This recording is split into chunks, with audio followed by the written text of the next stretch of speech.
આપનો આત્મા અનુભવ પ્રકાશો. આત્મા અનુભવ કાયમ નિરંતર આત્મા અનુભવ નિરંતર કેવળ જ્ઞાન રૂપે રહે છે. નિરંતર કેવળ જ્ઞાન દાદા નિરંતર જુદા જ દેખાય છે. નિરંતર જુદા દેખાય. બીજું શું પ્રકાશ એ જે જુદાઈ છે તે દર્શન સુધીની અપેક્ષા છે કે ચારિત્ર્યની સ્થિરતા? કેવળ જ્ઞાન પચ્યું નથી. એ જ્ઞાન છે તે બહાર અને જવાબ આપી શકશે નહીં. સમજવામાં આવેલું છે. શું થાય છે? અત્યારે જે અલિપ્તતા છે, અલિપ્તતા એ દર્શન સુધીની અપેક્ષા છે કે ચારિત્ર્યની અપેક્ષા છે? આ અલિપ્તતા જે છે, જુદા દેખાય છે એ જે છે એ દર્શન સુધીની છે કે ચારિત્ર્યની સ્થિરતા? ચારિત્રની સ્થિરતા સુધીની છે. દર્શન સુધીની કે ચારિત્રની સ્થિરતા સુધી?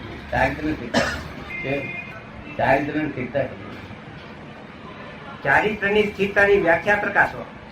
ચારિત્રની સ્થિરતાની વ્યાખ્યા પ્રકાશો. આપને આપો ને. આપ ત્યારે ચારિત્ર સમજો છો. હું નથી માનતો કોઈ પણ માણસ ચારિત્ર સમજતો હોય. આપ ત્યારે ચારિત્ર કહો છો. આપની માન્યતા છે ને ચારિત્ર કહો છો? ના, અમે તો સાધારણ માનવી છીએ. સાધારણ રીતે જ્યાં સુધી બુદ્ધિની ગતિ પહોંચે છે એ હિસાબે તત્વને પકડી કરી અને પ્રશ્ન પૂછીએ છીએ.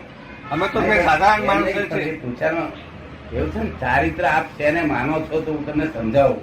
ચારિત્ર એટલે એમ નથી પણ આમ છે. જો સ્વરૂપની મને પૂછો તેના કરતા તમે તેને માનો છો તો હું સમજાવું કે એમ નથી પણ આમ. સ્વરૂપની સ્થિરતા. સ્વરૂપની સ્થિરતા હા, એ ચારિત્ર. સ્વરૂપની સ્થિરતા એ ચારિત્ર.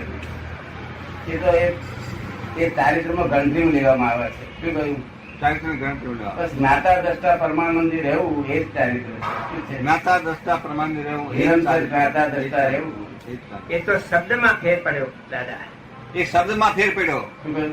આત્મા પોતે જ્ઞાતા દ્રષ્ટા સ્વરૂપ છે. એ એનું સ્વરૂપ છે. એ સ્વરૂપમાં કેવળ સ્થિરતા એનું નામ ચારિત્ર.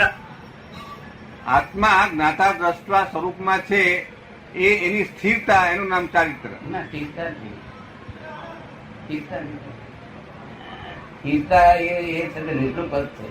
જો સ્થિરતા તો ભૂમિકા અસ્થિરને સ્થિર કરે છે. ત્યારે કરે છે અસ્થિર ને સ્થિર કરે. આ તો ચારિત્ર તો બહુ ભગવાનનું ચારિત્ર જેવું કહેવાય. ચારિત્ર જ્ઞાતા દ્રષ્ટા પરમાનંદી. આ જગત જ્ઞાતા દ્રષ્ટા સમજે છે ને એ તો જ્ઞેય જ્ઞાતા કે છે. શું કે છે? નહીં. સમજ પડી ને? એ તો અશુદ્ધ દ્રષ્ટિ છે. જ્ઞેયને જ્ઞાતા કહેવું એ તો કેવળ સંસાર દ્રષ્ટિ છે. શું કે છે?